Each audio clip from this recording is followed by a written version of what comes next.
Well, one mega trend which is clearly emerging post-COVID is that India is now emerging as the port of call for manufacturing. So the renaissance period for Indian manufacturing sector has started. And one company which is really going to be occupying the front seat there is Bharat Forge. From an component maker now to becoming a world-class technology stroke product manufacturing. Now the company in past couple of years has gone through twists and turns of global volatility. So the was behind Bharat Forge in terms of diversification, what are the plans and how are they looking at in cashing EV, which is electric vehicle, that big capex there, and defense, where they already have a sizable presence. Let's take that conversation forward in this new show of See You at Work with none other than Amit Kalyani of Bharat Forge. So nice to have you on ET Now. Thank you for joining us. Thank you for me. Post-COVID, India has emerged as the go-to destination, and many would say the renaissance period for Indian manufacturing sector just about started. Is this hope or hype, or this is reality? So I think it's a reality for several reasons. One is that manufacturing in Europe has become very expensive. China has had its own set of problems, whether it has to do with the whole response to COVID and the way the lockdowns affected manufacturing and shipment from China, to issues that countries are having with China. So everybody wants to de-risk themselves from China, because if China were to stop exporting to you tomorrow, what would happen? People are comfortable with India. People have built long relationships and have good experience of working with India in the IT space. Indian people and Indian capability is well respected. And Indian manufacturing has also made its mark in various fields. And I think people see India and its whole population pyramid, its entrepreneurism, its education, its skilled manpower as one of the biggest untapped opportunities to grow Indian manufacturing and global manufacturing. The traditional argument has been that India is not competitive enough. They cannot be a reliable partner. And that is something which has hurt us, whether it comes to textiles. And with the exception of autos and some specialized companies like Bharat Forge, the number of success stories are very limited. Why is that? So, in India, I think things happen because an entrepreneur takes an exceptional effort in making something happen. We don't have a cohesive policy that really supports a sector. In China, you have whole towns which are built around one industry. I mean, it could be from furniture to toys to electronics to whatever. Now I feel the whole PLI movement is in a way negating that disadvantage we have and putting some winds behind our sails. So if you take entrepreneurism, if you take availability of technology, you take digital technology and digital manufacturing, PLI, plus the fact that the West has lost its competitive advantage, not just competitive advantage, but the will to manufacture, because they don't have people who want to get into manufacturing.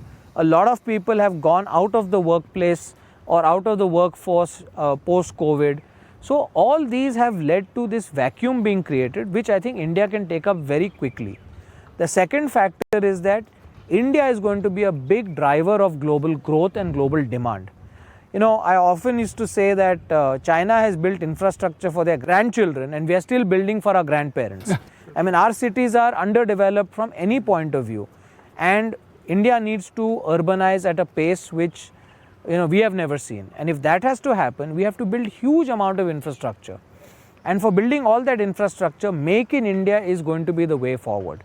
So if you put all those pieces of the puzzle together, Indian manufacturing is going to grow from 15-16% to 25% of our GDP, and a GDP which will be by 2030 at least double of what it is now. So the operating leverage for the defense business, when will it kick in on the aggregate balance sheet? So you will start seeing that by Q4, but honestly I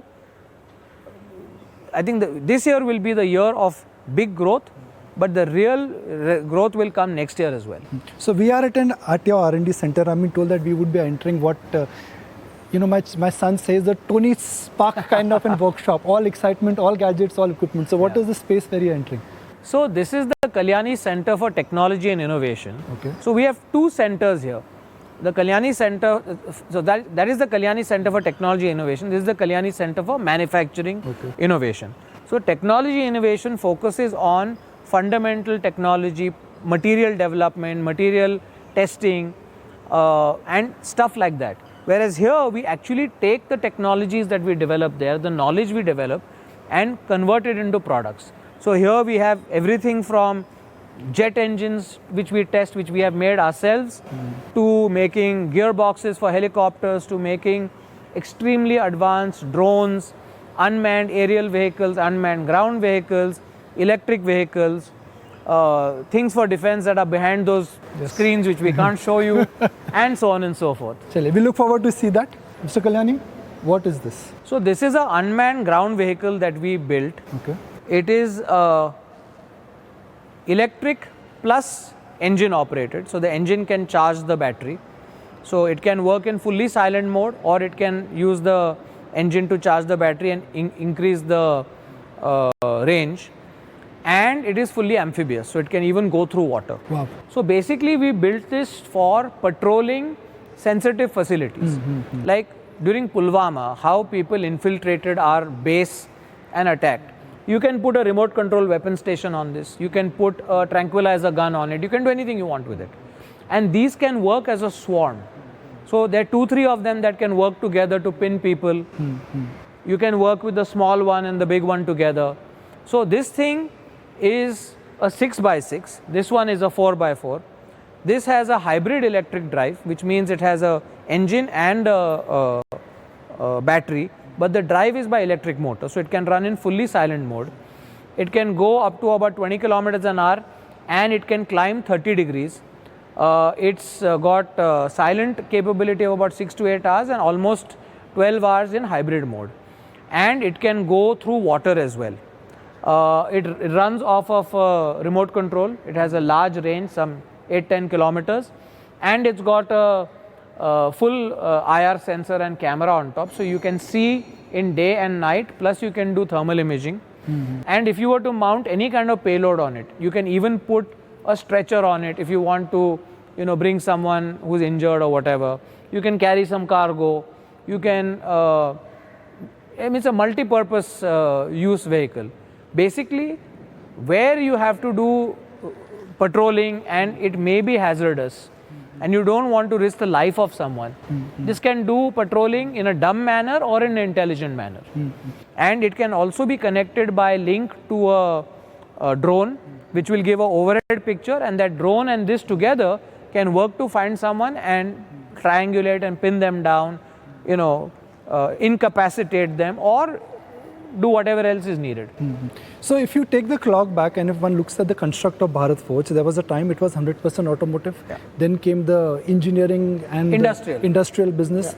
And now it's defense, it's EV and large industrial world, if I may use so. So Bharat Forge of 2025 and 2028 and 2023, how will the migration change? So Bharat Forge of 23, defense was still a business that was going from incubation into production. EV is still being incubated. Aerospace is still being incubated. Industrial is growing, and we've added a bolt-on acquisition. In 25, defense will have reached some amount of maturity. It will be profit making for you? Oh, absolutely. Defense will be profitable this year. Okay. And I would say very profitable. Okay. So it will not be dilutive to our profits. Okay.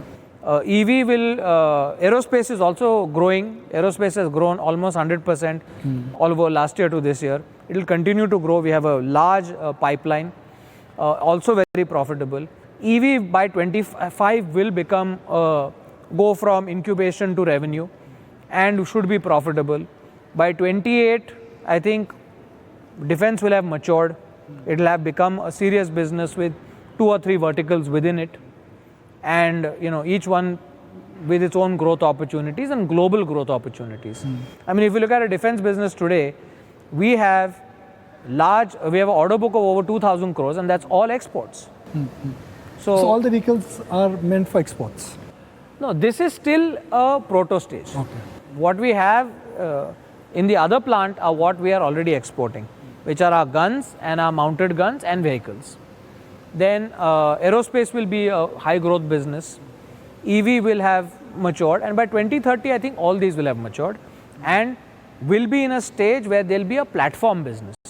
That a platform business then becomes a business which can start growing on its own, even start doing M&A of its own, or consolidation within India of its own, and further products and geographies, etc. So then the geographical breakup, what markets obsess with every month, Class A truck ka sales ka number kitna hai? That's a number which we look at. But honestly, Class 8 as a percentage of our revenue is less than 15%. And if the migration to EV, defense and aerospace continues, by 2027-28 it will be less than 10%. The same products will become far less than 10%. Okay. One number which markets and shareholders always look at is ROS. Yeah. Your ROS has fluctuated in last couple of years. Is that largely because of investments? It is because of investments. And please understand, it took 12 years for us to incubate our defense business. It will take less than that for our EV business. It has taken less than that for industrial. Our overseas businesses have taken longer because nobody could anticipate COVID and what it has done. But our ROCE targets are well in excess of 20%. And I'm confident that by 2025, we will be well in excess of 20%. 22, 23% or so. So does that also means that you're assuming your global business will come back? It has to. It will come back. Of course, it will come back. Our European business will be profitable this year, and our US business will, head towards profitability by the end of this year, and by next year that also should be profitable. So what Bharat Forge has achieved in last 5 years, you are likely to achieve that in next 2 years. Oh, I hope so. Because for you, all your businesses now are filing full cylinders. You're ready. Capex is done, and now it's really operating. Capex is done, but we also need to do more Capex, as we announced in the last quarterly numbers. Yes, we'll invest slightly over 1,000 crores in the next 24 months or so, in both our conventional business, in EV, in aerospace, and in industrial. What are you doing to increase the moat around your business? Good companies always focus on that. How can they make the company more distinctive? So we are increasing our moat by doing 3 things. One is, in our existing business, we will become the last man standing, which means the highest quality, the highest capability of engineering, most competitive cost-wise, and unmatched financial strength. In new areas, we will be lean, mean and hungry, and we will use technology to drive our business, and we will continuously reduce cost, and we will use technology to reduce cost. And we have an amazing technology platform that we have in place now, which is going to help us increase our productivity quite dramatically while reducing cost. So that is what we will do to increase our moat. And the last thing you have to do to increase your moat is increase your customer affinity or your customer relationship. And that has to be through engagement, bringing value to your customer, and that is something we do through technology, and that's what we do in this building and the next building. The fact that you are increasing into and spreading yourself into new areas, that means more customer interaction. Yes. More deep understanding of supply chain. Yes. More and more agility to adapt. Yes. And more reliability of the customer on your business. Yes. There are too many wheels within wheels. Yes. I know you're in the wheels business. You have to keep on managing the mechanics there. But this is business strategy which has to change optically and very strongly for you. Yes. So we have clearly, recognized this and brought in a lot of high quality management at the vertical level to look after each one of these aspects, because you can't run it as one monolithic business. You have to run them as 5 separate businesses reporting into one. Yes. And also using fungible assets within each other. Will Bharat Forge eventually be a holding company where some of the subsidiaries could list? I mean, I would never call it a holding company, but Bharat Forge will be a company that will create a lot of new companies within it. But for the Kalyani Group, there are some companies which are listed outside Bharat Forge. Yes. The fact that you're focusing right now on the engineering prowess, and those are small subsidiaries and small businesses for you, does it make commercial sense for you to list them? Or even regulatory sense for you to continue to list them? Like a steel business? Yes. It's historically been listed, it's 50 years old. In our country, things that happen once become very difficult to undo. one AGM every year, couple of board meetings every year, more paperwork for you. That's okay. Not But the they're good focus area for businesses. you. But they're good businesses. And those businesses will also grow. We will also grow those businesses to keep. Please understand, those businesses are a very big strength to us. Okay. Because we would not be exporting as much product if we didn't have the quality of steel that we do, which we get because of having our own steel companies. And not just our own, many other companies buy our steel and export also. Okay. Because our steel that we have to use is approved by our global customers. So once it's approved by one global customer, there are many other consumers who consume it The also. backward integration. for you. Absolutely. And that's a big advantage. So I'll divide my couple of last questions into pockets. Okay. Short term, medium term, and long term. Yeah. For Bharat Forge, for short term, when I say short term, 1 to 3 years, that's a short term for an entrepreneur. 3 to 5 is medium term, and 5 year plus is vision. So for the short term, what is the opportunity? What is the challenge? For the short term, very clearly is turn around our global businesses, Okay. grow them, maximize the growth of our defense business, grow our acquired industrial businesses, continue growing our aerospace business with whatever capexes we already have done, and continue growing our component business. Okay, that should give us a 15% plus CAGR. That is what we expect. Sometimes it will be higher, sometimes it will be lower, but that's what we expect. Then for the 3 to 5 year, build the defense business into a whole meaningful business. A meaningful business means, going from 1,000 crores to 4,000-5,000 crores. Industrial from, 2,500 to again 4,000-5,000 crores. Aerospace, hopefully take it to a 100 million plus business. And, also EV to couple of 100 million, if not more. So that's the way we look at the 5-year horizon. So EV, in my opinion, could even be bigger than that. So if I say what happens in the market in the short term is a function of price discovery, but for an entrepreneur, for Bharat Forge, अच्छे दिन नहीं बहुत अच्छे दिन आने वाले हैं. Yeah, I think अच्छे दिन ही आने वाले हैं, because see, we have no, either as a company or as promoters, we don't have any stress. Okay, the company is not loaded with debt. We have a lot of opportunity. We have great people. I think our biggest strength, more than anything else, is the phenomenal people we have in every part of our business. Right from the shop floor to the engineering to sales and marketing, everyone. They're very passionate about what we do. And to harness that passion and to get the most out of that passion is really what is the job of management. What is the day like in Amit Kalyani's life? What time does he get up? What time does he sleep? Oh, I should be waking up earlier, but I probably wake up around 7. I sleep probably close to midnight. I read in the night. I read a lot of stuff online. I try to follow what's happening in technology and trends, and I follow a lot of these technology channels, so I try to keep up with that. How do you keep yourself up? Because technology is so dynamic, changes. It really changes. What I understand, I understand. What I don't understand, I don't understand. But I know that I don't understand. So I have a good tutor at home, my son, or my daughters, who bring me up to speed. And then, of course, we have our CTO, CIO, who all bring us up to speed on this as well. Final question. If there is a billboard which has just one mantra which you believe in, what would that billboard be? And what would that mantra on the billboard be? I have one poster in my room that says, "What if everyone's wrong and you're right?" Do you really apply that? I believe in that. That don't follow the herd. That helped you during COVID? Definitely. And this is a lesson I learned from my father. That don't follow the herd. But everybody follows what is easy to do. Yes. What is difficult to do is what makes you successful. Developing technology on your own. Spending 12 years in developing your own products. When nobody gave you a chance. That is what makes you different. That is what makes you unique. That is what makes you a champion.